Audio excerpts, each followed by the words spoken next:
Vamos para o nosso segundo vídeo do módulo 2, estruturação. Ficha de personagem. Espero que você não fique bravo comigo, porque eu estou bem pequenininho aqui, já que temos bastante texto aqui nesse slide. A ficha de personagem ela é essencial para a gente entender 100% a fundo o nosso personagem principal. Não só ele, mas também alguns personagens secundários. Eu sugiro que você faça a ficha de personagem, tá? E até para a gente não cair num erro, que é muito comum entre novos escritores, que é a gente colocar muito da nossa própria personalidade dentro do protagonista. Eu digo isso porque, vou usar novamente o meu exemplo, que é do meu primeiro livro, né, do Lucas, A Esperança do Último. O que acontece? O personagem Lucas, quando eu estava começando a escrever ele, antes da minha leitura beta, né, de uma leitora beta me dar esse toque, falou assim: Juliano, eu estou vendo muito de você nesse personagem. O problema é que o Lucas é um personagem jovem, 20 e poucos anos, num ambiente completamente diferente, ele tinha traços de personalidades muito similares aos meus. Isso não é interessante. Eu não estou escrevendo uma autoficção, que acontece, né? É uma ficção, mas que tem traços ali da realidade e da personalidade do autor. Esse não era o caso. Então eu tive que ajustar alguns pontos, e aí que eu descobri naquele momento, né, esboçando o meu primeiro livro, qual que era, né, a ficha de personagem, qual que era a sua importância também. Então, a ficha de personagem é um documento que nós criamos para trazer detalhe por detalhe da personalidade e atributos físicos, né, e comportamentais do nosso personagem principal, do nosso personagem secundário. E eu gosto de colocar essa construção, e de até me perguntaram se eu tenho algum software, algum programa para isso. Não. Eu faço no papel. Para quem gosta, né, de RPG de mesa, quem teve esse privilégio de jogar na infância, na adolescência, tem uma ficha do personagem. Imagina isso. Pesquise aí na internet ficha de personagem. Você tem diversas descrições de quem é aquela personagem que você está, né, tendo um contato tão próximo para fazer uma jornada, por aí vai. Vamos imaginar que é mais ou menos assim. Mas você pode pegar uma folha em branco e ir escrevendo, né, os diversos pontos de construção da sua ficha de personagem. Aqui eu gosto de colocar os círculos, né, as camadas. São 3 camadas de construção da sua ficha de personagem.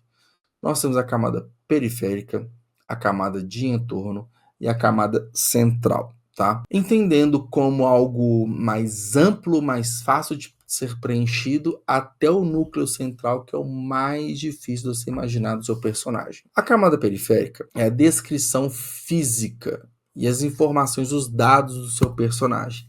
Então, assim, como que ele é? Ele é alto, ele é baixo, cor do cabelo, cor dos olhos, ele é gordo, ele é magro, ele tem algum problema tanto na fala quanto ao andar, ele tem algum tique nervoso, ele tem algum hábito muito específico, qual que é a idade dele. Então são traços que você consegue identificá-los. E muitas dessas descrições você nem vai utilizar ao longo da jornada. Eu costumo fazer um paralelo interessante, que é o seguinte: ao criar ficha de personagens, você vai colocar assim, João, 30 anos, e várias outras informações. Mas na história, quando você vai introduzir o João, dificilmente, ou nem todas as vezes, você vai colocar assim, João, vírgula, 30 anos, vírgula. Você já entrega uma informação rasa, de forma rasa ali para o seu leitor. É o que a gente costuma falar, o show don't tell, né? Mostre e não conte. Você não tem que contar que ele tem 30 anos, você tem que mostrar que ele tem 30 anos. Por exemplo, João recém-saído do seu primeiro emprego, que atuou por 10 anos, que atuou por 5 anos. Vamos reformular aqui, ó. João, que saiu do seu primeiro emprego após, né, concluir a faculdade 5 anos atrás. Então, assim, ele concluiu a faculdade 5 anos atrás, ele teve um emprego, ele deve ter mais ou menos 30 anos. Vamos colocar que ele terminou a faculdade com 24, 25 anos. Então você vai nas estimativas e você explora, né? Pode falar que ele teve um relacionamento longo, de 10 anos, um relacionamento de 15 anos de namoro e começou na juventude ainda menor de idade. Pode colocar as músicas que ele escuta, por exemplo, sei lá, Legião Urbana, que fez muito sucesso no início dos anos 2000 ali, né, com jovens, eu peguei muito essa fase. Pô, então o cara não vai ter, muito provavelmente não vai ter 18 anos, porque não é o público que escuta Legião Urbana de uma forma geral. Então você vai construindo esse cenário para que você chegue à conclusão que ele tem 30 anos. Claro que em algum momento da narrativa pode ser interessante falar quando que ele nasceu, né, para um contexto histórico, ou até mesmo falar a idade dele. Mas o interessante é você dar esses rodeios para que o leitor vá entrando junto com você na história. Mas aqui na construção da ficha de personagem, você coloca sim essas camadas, você vai colocando essas características físicas ali e dados primários na camada periférica, tá? Então tem a questão da fala, se é uma pessoa tímida, se é uma pessoa, né, mais extrovertida. Eu tô assistindo a série Pinguim, né, que está sendo passada na Max. O Pinguim é um sujeito extremamente caricato, né? Ele é careca, tem nariz grande, com diversas imperfeições no rosto e no dorso. Ele é um sujeito corpulento, ele é mais alto, tem na casa dos seus 60 anos e ele manca muito ao andar, o andar característico por conta de algum acidente que ele teve na sua perna.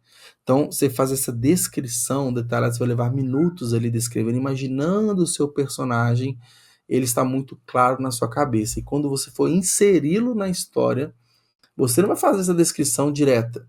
Alguns pontos sim, mas quando você conhece muito bem seu personagem, é muito mais leve introduzi-lo na história, tá? E aí a gente entra na camada de entorno, que a gente está aprofundando no entendimento comportamental e histórico daquele seu personagem. Então, é o que eu costumo falar. Como que o personagem chegou aqui? Na idade que ele está, na profissão que ele está, na ocupação, nos traços de comportamento que ele tem. Por quê? Você vai analisar qual que é o histórico de vida dele. Como que foi moldada o personagem. Então, ele teve algum trauma de infância? Né? Como que ele cresceu? Ele cresceu na classe média, classe baixa? Ele estudou em qual escola? Ele tem um amigo de infância que é muito forte, que é muito ligado a ele. Ele é muito ligado à mãe. Ele tem problemas ou não com animais de estimação. Então são esses detalhes históricos que você cria, né? Que você pensa na construção, né? Na camada de entorno. E a gente chega na camada central, que é o mais desafiador, que é quando você tem que descrever quase que literalmente a alma ali do seu personagem. Você vai no mais profundo íntimo. É como se fosse literalmente um traço de personalidade que você tem ali, igual a gente faz aqueles diversos exames, né? Aqueles testes de internet, né? Que vai falar que você é de tal perfil, você é assim, você é assado. Porque quando a gente vai ter um aprofundamento da narrativa, um maior entendimento de quem é o nosso personagem, a gente tem que ir muito a fundo, mexer nos traumas dele.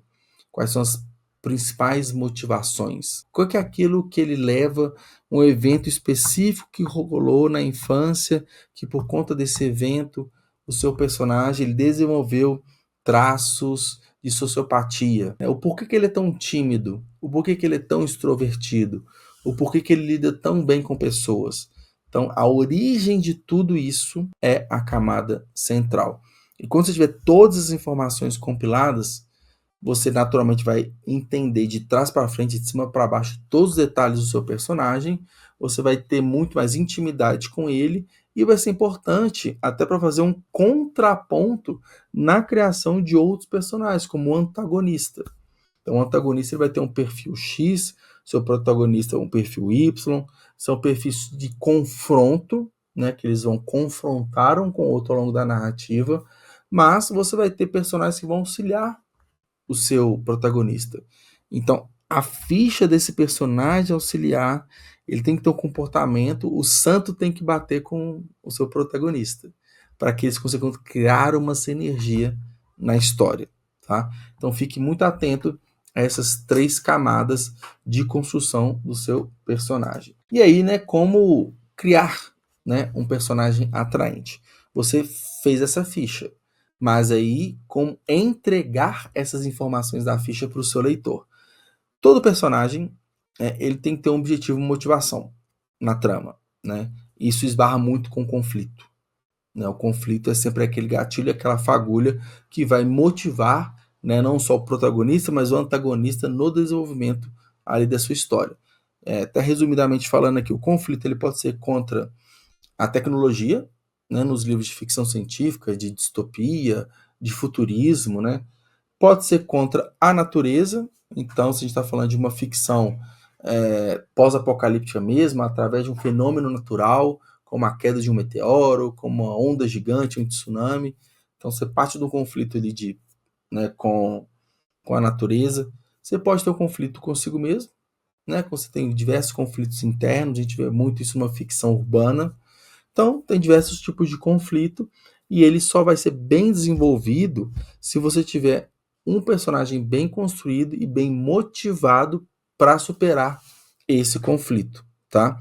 E é muito importante também que você coloque nos traços de personalidade do seu personagem como que você quer que ele seja visto. Ele vai ser o herói da história, que vai salvar todo mundo? Vai ser um cara que todo mundo vai amá-lo? Ele é aquele cara conquistador que, pô, com 10 minutinhos de conversa já tá encantado com ele? Ou você vai para o outro lado, que é um cara polêmico, persuasivo, ele é pouco atraente, ele confronta todo mundo. Um exemplo muito legal que eu gosto de dar é da série Lost, que é uma das séries que eu mais gosto, que eu mais assisti. A gente tem claramente ali o personagem principal, que é o Jack, que é o médico. A série começa com ele, termina com ele. E a gente tem um antagonista ali que a todo momento confronta com o Jack, que é o Sawyer. O Sawyer, ele tem aquele ar de desdenho, aquele ar de pouca importância diante de todo o desastre.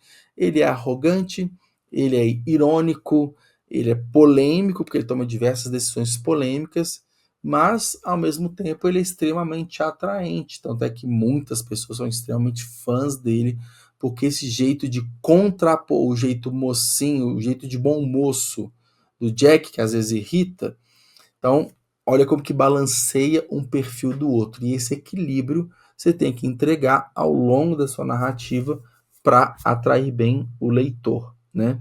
E aí você tem também que entregar, demonstrar paixões, a paixão da história ali por meio de diálogos e ações, né? Então, igual eu falei aqui, você tem que equilibrar os caráteres, tipo Jack e Sawyer, por exemplo, né? Criação de bons conflitos entre os personagens. E é interessante que o conflito ele pode ser e deve ser apresentado logo no começo ali para você entender o que está pegando. Uma estratégia muito legal de apresentar o conflito logo de cara é com um prólogo, né?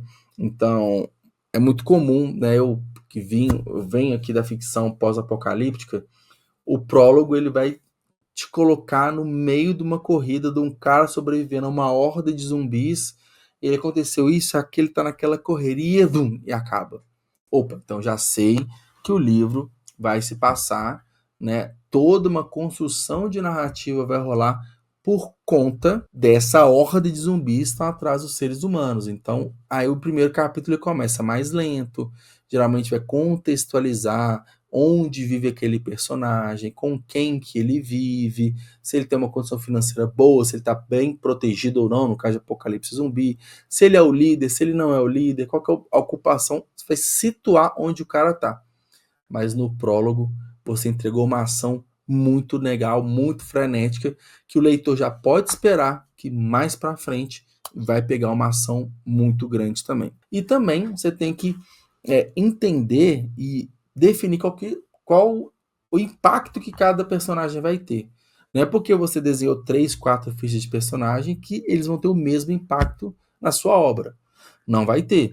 Uns mais, outros menos. Tem personagens secundários, por exemplo, você cria ficha de personagem porque um momento muito específico ele vai ser muito importante e às vezes a ação daquele personagem vai mudar o rumo do seu protagonista. Então, assim, colocar os pés no chão e entender que cada um vai ter seu próprio impacto, impactos diferentes, mas isso vai balanceando a obra. Ah, Juliano, como que eu sei se está bem balanceado, se não está bem balanceado, se está legal ou não? Aí que entra, primeiro, uma autocrítica de você reler, tá? E uma técnica interessante, eu vou falar lá mais para frente para a publicação, que é, terminou de escrever seu livro? Aí vai ter tudo, a gente ainda vai estudar sobre a escrita, publicação e venda. Mas terminou de escrever, entra todas as etapas editoriais até para o livro ser publicado. E dentro dessas etapas editoriais tem as revisões. Aí vai ter o leitor beta, que é uma pessoa que geralmente gosta de ler o gênero que você escreve. Ela vai ler sem compromisso, dá uns feedbacks meio que soltos, sem um compromisso profissional. E nisso ela fala, pô, o personagem tal tinha maior potencial de ser um belo personagem, não foi. Pô, esse personagem aqui achei tão vazio. Pô, esse aqui eu achei foda, esse aqui foi legal. Então vai dar essa noção de como que tá a construção dos seus personagens. E aí você pode levar para uma leitura crítica, que é o cara que ele vai ler o livro e vai colocar o ponto por ponto de melhoria. Aí sim tem um compromisso profissional de entregar o melhor livro. Mas eu tô lembrando aqui também que é muito importante, antes da leitura beta, você terminou de escrever seu livro, um dos pontos mais curiosos que eu vejo assim na escrita, que mais me chama atenção também, que é o descansar o livro, né? Eu termino de escrever, se é um livro, se é um conto, né, pequeno, igual o Antônio Tempo que eu falei, ou os meus outros contos publicados da série Corpos Amarelos, tá aqui, né, eles estão na versão digital, eu deixo descansar pouco tempo, porque é uma escrita rápida, eu não tenho muito do que esquecer, vamos colocar assim, eu fico ali uma semana e meia, com o texto descansando, que eu meio que desapeguei da história, né? Eu meio que tô desintoxicando a minha mente daquela história. Aí eu vou ler esse conto novamente, aí eu encontro muito erro. É normal, né? E tem uma frase do Eduardo Spohr, né, que foi até um vídeo que eu publiquei aqui no YouTube, ele dando esse feedback, que se ele termina de escrever um livro ou um capítulo e aquilo estiver bom, ele fala que pode jogar tudo fora. Por quê? Se tiver tudo bom, quer dizer que ele não teve o senso crítico suficiente para identificar os pontos de melhoria da obra dele. Que toda obra, ela nasce ruim, e você vai lapidando. E essa primeira lapidação é você descansar sua obra e reler. E aí você vai identificar como que todos os elementos da narrativa estão sendo construídos. Desde o tempo, espaço, narrador, personagem, vários tudo que envolve uma narrativa. Então você consegue ter essa visão ampla. E aí você entra para correção. Você vai ajustando seu texto, vai corrigindo aqui, vai corrigindo ali, até ele ficar bom para passar para o leitor beta e posteriormente para uma revisão textual. Então, olha que interessante entender o impacto que uma construção de um personagem deve ser tão bem feita ao ponto que é aquele dominó, né? Você deu um toquinho aqui, você derrubou uma parte ali que não está legal, todo o seu castelo vai ser destruído. Bom, esse é um vídeo sobre mais um vídeo, né, sobre a parte da estruturação. E agora vamos aprender algumas metodologias, né, pré-definidas para ajudar você a estruturar o seu livro.